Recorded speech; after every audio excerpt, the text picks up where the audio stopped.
শেখ হাসিনার আরেকটা দামি নির্বাচন করতে চাচ্ছেন, উপজেলা নির্বাচন। আরে বাপরে বাপ,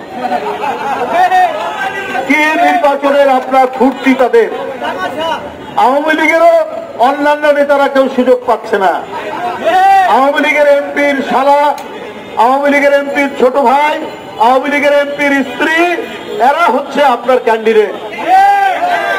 আওয়ামী লীগে তার সাধারণ মানুষ কেউ যায় না। তো ওদের যে সমস্ত নেতারা ছিলেন তারা আস্তে আস্তে ফুরিয়ে যাচ্ছেন, তারা আস্তে আস্তে কোথায় মারা যাচ্ছেন, তখন আর যোগ্য লোক নেই।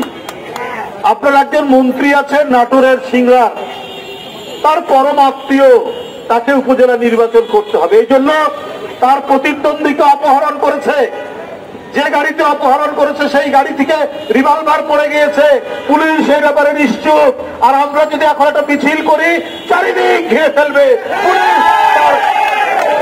তার জল কামান দিয়ে, তার উদ্ধত বন্দুক উঁচিয়ে ঢাকা ফায়ার করে বিএনপির মিছিলকে তছনছ করতে তারা দ্বিধা করবে না। আর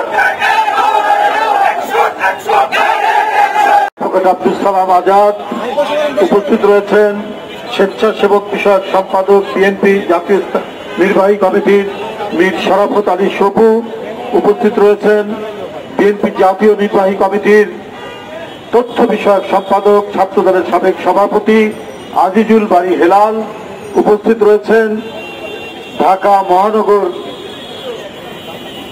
উত্তর বিএনপির সাধারণ সম্পাদক, কৃতি ফুটবলার, জাতীয় পর্যায়ের সদ্য কারামুক্ত আমিনুল হক উপস্থিত রয়েছেন, আজকের সঞ্চালক আমার অনুজ প্রতিম, প্রায় দীর্ঘ 1 বছর কারাবরণ করে সদ্য মুক্তি পেয়েছেন, ঢাকা মহানগর বিএনপির সদস্য সচিব, দক্ষিণ বিএনপি সদস্য সচিব জনাব রফিকুল আলম মজনু উপস্থিত রয়েছেন, বিএনপি জাতীয় নির্বাহী কমিটির সহ অর্থনৈতিক বিষয়ক সম্পাদক মাহমুদুর রহমান সুমন সহ ঢাকা মহানগর দক্ষিণের উপস্থিত রয়েছেন জাতীয়তাবাদী কৃষক দলের বিপ্লবী সাধারণ সম্পাদক, জাতীয়তাবাদী ছাত্র দলের এক সময়ের কীর্তিমান ছাত্র নেতা শহীদুল ইসলাম বাবুল সহ এখানে উপস্থিত রয়েছেন অনেক, ইয়ে তো নামগুলো ভুলে যায়, দেখা নাই। তো ঢাকা মহানগর দক্ষিণের অত্যন্ত প্রাণচঞ্চল, নির্ভীক, আমাদের সন্তান তুল্য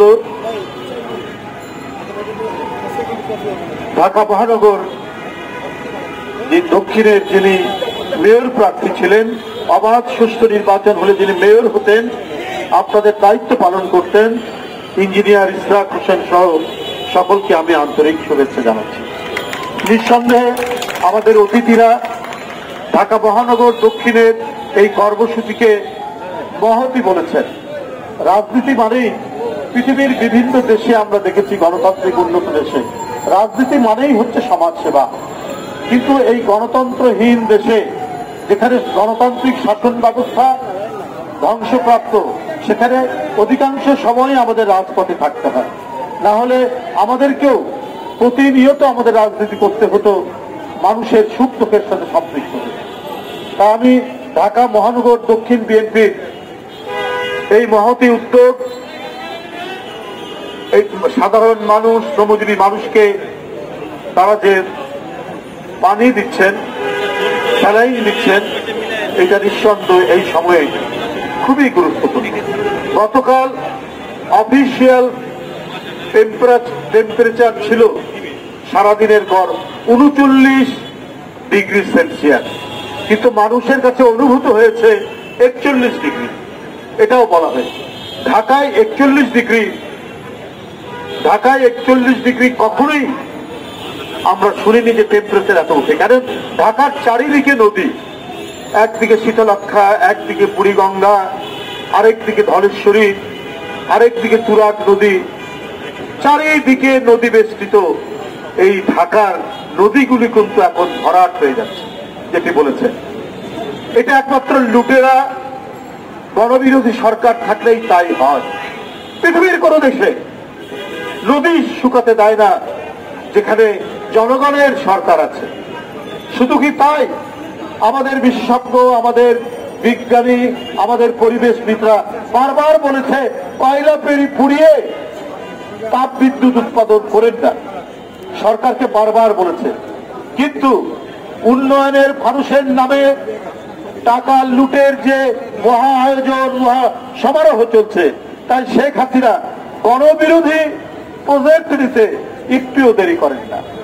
উনি দুর্নীতির প্রজেক্টকে বাস্তবায়ন করার জন্যই গণবিরোধী প্রজেক্ট।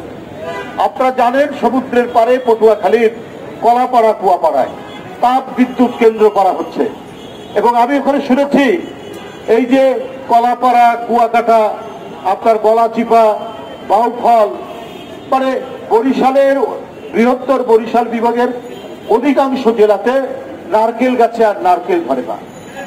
যে নারিকেল গাছ ওইসব এলাকার সমুদ্রের ধারের এলাকার প্রধান ফল, সেখানে আর ধরে না। কচি কচি নারকেল ধরার পর শুকিয়ে উঠে পড়ে যায়, অথচ একসময় ডাব, নারকেল রাস্তার মধ্যে পড়ে থাকতো এইসব এলাকা। কারণ এই যে কয়লা পুড়িয়ে তাপ বিদ্যুৎ কেন্দ্র হওয়ার কারণে আর নারিকেল গাছে নারিকেল নেই, এরপরে আরো যা গাছ আছে সেগুলোও শুকিয়ে যাবে, ফলের গাছ থাকবে না, নদীতে মাছ থাকবে না। বারবার মানুষ বলেছে যে রামপাল বিদ্যুৎ কেন্দ্রে কয়লা পুড়িয়ে পড়েন না, কারণ আমাদের স্বাস্থ্য, আমাদের নিঃশ্বাস প্রশ্বাসের অক্সিজেন হচ্ছে আমাদের সুন্দরবন। আর সুন্দরবনের প্রাণী, বিশেষ করে রয়্যাল বেঙ্গল টাইগার, পৃথিবীর সবচাইতে দামি প্রাণী। তার ক্ষিপ্রতা, তার হিংস্রতা, এটা পৃথিবীব্যাপী এর ছড়ান। আমি ইউরোপ আমেরিকার অনেক চিড়িয়াখানায় দেখেছি আলাদা করে আছে বেঙ্গল টাইগার, মানে বেঙ্গল টাইগার এত প্রসিদ্ধ। সেই বেঙ্গল টাইগার আপনি আর সুন্দরবনে পাবেন না। ওখানকার পশুর নদীতে আর কুমির দেখবেন না। আল্লাহ তাআলা কিন্তু কোন জিনিস অপ্রয়োজনে সৃষ্টি করেননি। গাছ, মাছ, পানি, কুমির, বাঘ প্রত্যেকের সাথে ব্যালেন্স করছে, এবং এটার মধ্যে দিয়েই আমাদের যে নিঃশ্বাস প্রশ্বাস, আমাদের বেঁচে থাকা নির্ভর করছে। কিন্তু সরকার বাংলাদেশের মানুষকে তো রাখতে চায় না, উনি বাঁচতে দিতে চায় না। এটা আমাদের ভাতিজা ইশরাক, অত্যন্ত জনপ্রিয় তরুণ নেতা, আর সুন্দর কথা বলেছে যে আবার কিছু কিছু জায়গায় রেশন খোলা হয়েছে। কেন? জিয়াউর রহমানের সময় থেকে ধীরে ধীরে রেশন বন্ধ হয়ে গেছে, আমাদের ফলন বেড়েছে, আমাদের উৎপাদন বেড়েছে, আমরা বিদেশে চাল রপ্তানি করেছি। ওই দেশ আজকে আদা কিনতে হয়, আজকে রসুন কিনতে হয়, আজকে পেঁয়াজ আনতে হয়, আজকে চাল আনতে হয়। কেন? এইটা শেখ হাসিনার ব্যর্থতা। প্রতি সপ্তাহে রসুন আর আদার দাম বাড়ছে। গতকাল রসুনের দাম যা ছিল তার থেকে আজকে 20 টাকা বৃদ্ধি পেয়েছে। 280 টাকা কেজি থেকে 300 টাকা কেজি। আদা আপনার গতকাল ছিল 250 থেকে 300 টাকা কেজি, আজকে হয়েছে 300 থেকে 350 টাকা কেজি। এই আদা আমদানি করতে হয় ডলার দিয়ে, ডলারের মূল্য ফ্লাকচুয়েট করলে আমাদের আদার দাম বাড়ে। এটা হচ্ছে ব্যর্থ নীতি, এটা হচ্ছে শেখ হাসিনার গণবিরোধী নীতি। তার কারণেই আজকে মানুষ ঢুকছে অনাহারে, অর্ধাহারে। আজকে সন্তান বিক্রি করে তার পেট ভরাতে হচ্ছে গরিব মানুষকে। আর অন্যদিকে কি চলছে? অন্যদিকে চলছে অনাচার, পাপাচারের এক বিস্তৃত পরিবেশ। শেখ হাসিনার আরেকটা দামি নির্বাচন করতে চাচ্ছেন, উপজেলা নির্বাচন। আরে বাপরে বাপ, কি নির্বাচনের আপনার ফুর্তি তাদের! আওয়ামী লীগেরও অন্যান্য নেতারা কেউ সুযোগ পাচ্ছে না। আওয়ামী লীগের এমপির শালা, আওয়ামী লীগের এমপির ছোট ভাই, আওয়ামী লীগের এমপির স্ত্রী, এরা হচ্ছে আপনার ক্যান্ডিডেট। আওয়ামী লীগে তো আর সাধারণ মানুষ কেউ যায় না। তো ওদের যে সমস্ত নেতারা ছিলেন তারা আস্তে আস্তে ফুরিয়ে যাচ্ছেন, তারা আস্তে আস্তে কোথায় মারা যাচ্ছেন, তখন আর যোগ্য লোক নেই। আপনার একজন মন্ত্রী আছেন নাটোরের সিংড়া, তার পরম আত্মীয়, তাকে উপজেলা নির্বাচন করতে হবে। এই জন্য তার প্রতিদ্বন্দ্বীকে অপহরণ করেছে, যে গাড়িতে অপহরণ করেছে সেই গাড়ি থেকে রিভলভার পড়ে গিয়েছে, পুলিশ এই ব্যাপারে নিশ্চুপ। আর আমরা যদি এখন একটা মিছিল করি চারিদিক ঘিরে ফেলবে পুলিশ তার জল কামান দিয়ে তার উদ্ধত বন্দুক উঁচিয়ে ঢাকা ফায়ার করে বিএনপির মিছিলকে তছনছ করতে তারা দ্বিধা করবে না।